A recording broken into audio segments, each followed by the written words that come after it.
नमस्कार लाडक्या बहिणींनो, मी शरद करंडे. लाडक्या बहिणींनो, अतिशय महत्त्वपूर्ण अशी माहिती मी या ठिकाणी घेऊन आलेलो आहे. तुम्हाला या व्हिडिओमध्ये तुमचे जे जानेवारी महिन्याचा जो हप्ता आहे त्या जानेवारी महिन्याचा हप्त्याचा शासनाने या ठिकाणी महत्त्वपूर्ण अशी अपडेट या ठिकाणी दिलेली आहे. ती अपडेट मी तुमच्यापर्यंत या ठिकाणी या व्हिडिओच्या माध्यमातून शेअर करणार आहे. तसेच ज्या महिलांची केवायसी झालेली नसेल, ज्या महिलांना पैसे बंद झालेले असेल, तर त्या महिलांसाठी काय करायचं हे सुद्धा अपडेट मी या ठिकाणी घेऊन आलेलो आहे. तर दोन्ही अपडेट तुमच्यासाठी या ठिकाणी महत्त्वपूर्ण असणार आहे. त्याबरोबरच अजून काही महत्त्वपूर्ण अपडेट्स मी तुम्हाला या व्हिडिओमध्ये सांगणार आहे. तर व्हिडिओ हा नक्की आपला शेवटपर्यंत बघा. चॅनलवरती जर तुम्ही पहिल्यांदा आला असाल तर चॅनल आपल्या सबस्क्राईब करून ठेवा आणि शेजारील नोटिफिकेशन बेलला क्लिक करून ठेवा, म्हणजे तुम्हाला असे महत्त्वपूर्ण व्हिडिओ जे आहेत त्याचे नोटिफिकेशन वेळोवेळी मिळत जातील. चला तर आपण व्हिडिओला सुरुवात करूया. बघा लाडक्या बहिणींनो, या ठिकाणी शासनाने असा महत्त्वपूर्ण या ठिकाणी जी.आर दिलेला आहे. तर जी.आर मध्ये काय माहिती सांगितलेली आहे या ठिकाणी तुम्ही बघू शकता. बघा या ठिकाणी शासनाने सांगितले, मुख्यमंत्री माझी लाडकी बहीण योजनेसाठी सन 2025-26 या आर्थिक वर्षामध्ये निधी वितरित करण्याबाबतचा फेब्रुवारी 2026 शासनाने या ठिकाणी जी.आर दिलेला आहे. तर जी.आर मध्ये काय सांगितले, मुख्यमंत्री माझी लाडकी बहीण योजनेसाठी सन 2025-26 या आर्थिक वर्षाकरता एकूण तुम्हाला 3,960 कोटी रुपयाचा जो निधी आहे तो पूर्ण वर्षासाठी या ठिकाणी निधी उपलब्ध करून दिलेला आहे. शासनाने या ठिकाणी निधी उपलब्ध करून दिलेला आहे. तर यामध्ये जानेवारी महिन्याचा जो हप्ता आहे तो जानेवारी महिन्याचा हप्ता तुम्हाला या ठिकाणी वितरित करण्यासाठी शासनाने या ठिकाणी 98.45 कोटी इतका निधी वितरित करण्यास या ठिकाणी महिला आणि बालविकास जो आहे त्यांना या ठिकाणी मान्यता या ठिकाणी शासनाने दिली आहे. तो निधी वितरित करण्यास या ठिकाणी शासनाने सांगितलेलं आहे. आता या ठिकाणी जो निधी वितरित करीत असताना या ठिकाणी तुम्हाला सांगितलेलं आहे की जो निधी तुम्हाला या ठिकाणी दिला आहे तो महिन्याच्या 10 तारखेपर्यंत पाठवणे याबाबत याची दक्षता घ्यावी असं या ठिकाणी शासनाने महिला बालविकास जो आहे त्यांना या ठिकाणी सांगितलंय. तो म्हणजे महिन्याच्या 10 तारखेपर्यंत तुम्ही जो निधी तुम्हाला उपलब्ध करून दिलाय तो लाभार्थी महिला ज्या आहेत त्यांच्या अकाउंटवरती पाठवणे या ठिकाणी तुम्हाला या ठिकाणी दक्षता घ्यावी असे या ठिकाणी शासनाने महिला बालविकास या विभागास या ठिकाणी सांगितले.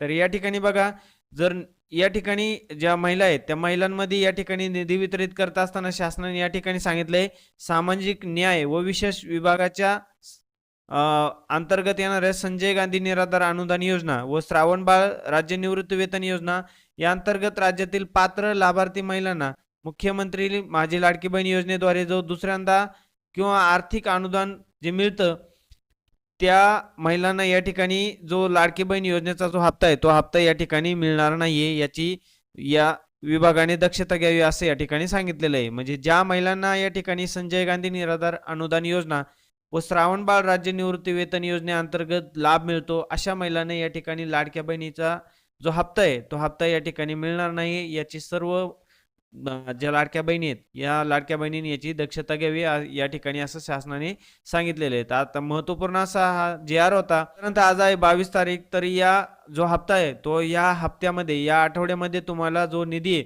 तो निधी तुमच्या अकाउंटवरती वितरित केला जाणार आहे. तो लाडक्या बहिणींना, ज्या पात्र लाडक्या बहिणी आहेत त्या लाडक्या बहिणींना त्यांचा जो निधी आहे 1,500 रुपयाचा जो निधी तो वितरित केला जाणार आहे.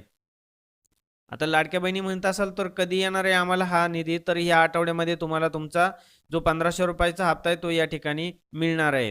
तर जी.आर आल्यापासून 4 ते 5 दिवसामध्ये तुम्हाला तुमच्या अकाउंटवरती हा निधी वितरित केला जातो. याची सर्व लाडक्या बहिणींनी दक्षता घ्यावी. तर बघा लाडक्या बहिणींनो, या ठिकाणी ज्या पात्र लाडक्या बहिणी आहेत त्या लाडक्या बहिणींना त्यांचा निधी वितरित करण्यासाठी या ठिकाणी शासनाने जी.आर दिलेला आहे. या आठवड्यामध्ये म्हणजे आज आहे 22 तारीख, तर येणाऱ्या आठवड्यामध्ये तुम्हाला तुमचा जो निधी आहे तो निधी वितरित केला जाणार आहे. तुम्हाला तुमचे जे 1,500 रुपये आहे ते 1,500 रुपयाचा हप्ता तुमच्या अकाउंटवरती जमा होणार आहे.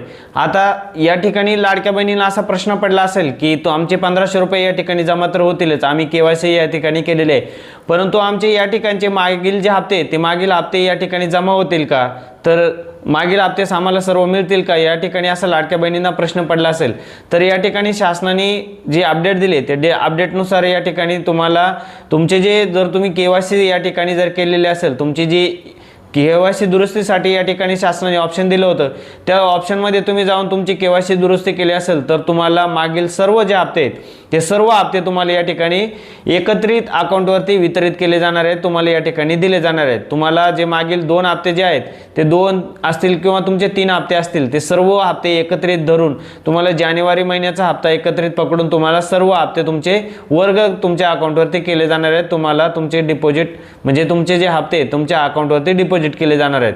अशा बहिणी तर सर्व लाडक्या बहिणींना त्यांचे हप्ते या ठिकाणी मिळणार आहेत। परंतु ज्या लाडक्या बहिणीची आता ही झाली महत्त्वपूर्ण पहिली अपडेट, तर आता दुसरी महत्त्वपूर्ण अपडेट काय आहे तर या ठिकाणी ज्या लाडक्या बहिणींची या ठिकाणी KYC बाकी असेल तर अशा लाडक्या बहिणींची या ठिकाणी शासनाने KYC करण्यासाठी 31 मार्चपर्यंत मुदत दिली आहे। तर अशा लाडक्या बहिणींनी लाडक्या बहिणीच्या पोर्टलवरती जाऊन त्यांची KYC जर चुकलेली असेल यापूर्वी केलेली तर ती KYC या ठिकाणी दुरुस्त करून घ्यायची आणि KYC तुम्हाला या ठिकाणी पुन्हा पूर्ण करायची आहे। परंतु ज्या लाडक्या बहिणींची या ठिकाणी KYC झालीच नाहीये तर अशा लाडक्या बहिणींनी या ठिकाणी काय करायचंय तर लाडक्या बहिणींना मी सांगू इच्छितो की या ठिकाणी शासनाने जो GR दिलेला होता जेव्हा KYC करण्यास सुरुवात झालेली होती जून, जुलै, ऑगस्ट, सप्टेंबरमध्ये, तर या ठिकाणी तेव्हा शासनाने एक GR दिला होता। त्या GR मध्ये शासनाने अशी माहिती दिली होती की तुम्हाला यापुढे जी दरवर्षी तुमचे लाडक्या बहिणी योजनेचे जे हप्ते आहेत ते हप्ते सुरळीत चालू राहण्यासाठी तुम्हाला दरवर्षी KYC करावी लागणार आहे। तर या ठिकाणी शासनाने सांगितलं होतं की दरवर्षी तुम्हाला ही KYC करावी लागणार आहे तुमचे पैसे चालू राहण्यासाठी। तर यापुढील जी KYC ती KYC जून 2026 मध्ये या ठिकाणी सुरू होणार आहे। जून 2026 मध्ये तुम्हाला KYC सुरू झाल्याच्या नंतर ज्या महिलांची KYC या ठिकाणी बाकी राहिली असेल अशा महिलांना या ठिकाणी KYC करता येणार आहे। ती KYC झाल्याच्या नंतर तुमचे जे हप्ते ते हप्ते पूर्ववत होतील, सुरळीत चालू होतील। परंतु तोपर्यंत तुम्हाला या ठिकाणी तुमच्या जी KYC ते KYC ची प्रतीक्षा या ठिकाणी करावी लागणार आहे, तुमच्या हप्त्याची या ठिकाणी तुम्हाला प्रतीक्षा करावी लागणार आहे। परंतु आता लाडक्या बहिणींना असा प्रश्न पडला असेल की आम्ही जूनमध्ये जर KYC केली तर आमचे मागचे हप्ते येतील का, तर या ठिकाणचे तुम्हाला जे मागचे हप्ते तुमचे या ठिकाणी थांबलेत ते हप्ते तुम्हाला मिळणार नाही। तुमची या ठिकाणी जूनमध्ये KYC झाल्याच्या नंतर तुमचे हप्ते तिथून पुढे सुरळीत चालू राहतील, तिथून पुढचे हप्ते तुम्हाला मिळून जातील। परंतु मागचे जे हप्ते ते मागचे हप्ते तुम्हाला या ठिकाणी मिळणार नाहीत। तर याची सर्व लाडक्या बहिणींनी या ठिकाणी दक्षता घ्यावी, या ठिकाणी महत्त्वपूर्ण अशी अपडेट होती। तर जास्तीत जास्त लाडक्या बहिणींपर्यंत आपली ही माहिती शेअर करा, त्यांच्यापर्यंत ही अपडेट पोहोचवा, कारण महत्त्वपूर्ण अशी अपडेट होती। जास्तीत जास्त आपला व्हिडिओ लाडक्या बहिणींपर्यंत शेअर करा। व्हिडिओ आवडल्यास आपल्या व्हिडिओला लाईक करा, तसेच आपल्या चॅनलला सबस्क्राईब करून ठेवा। भेटूया अशाच महत्त्वपूर्ण व्हिडिओमध्ये। धन्यवाद। जय हिंद, जय महाराष्ट्र।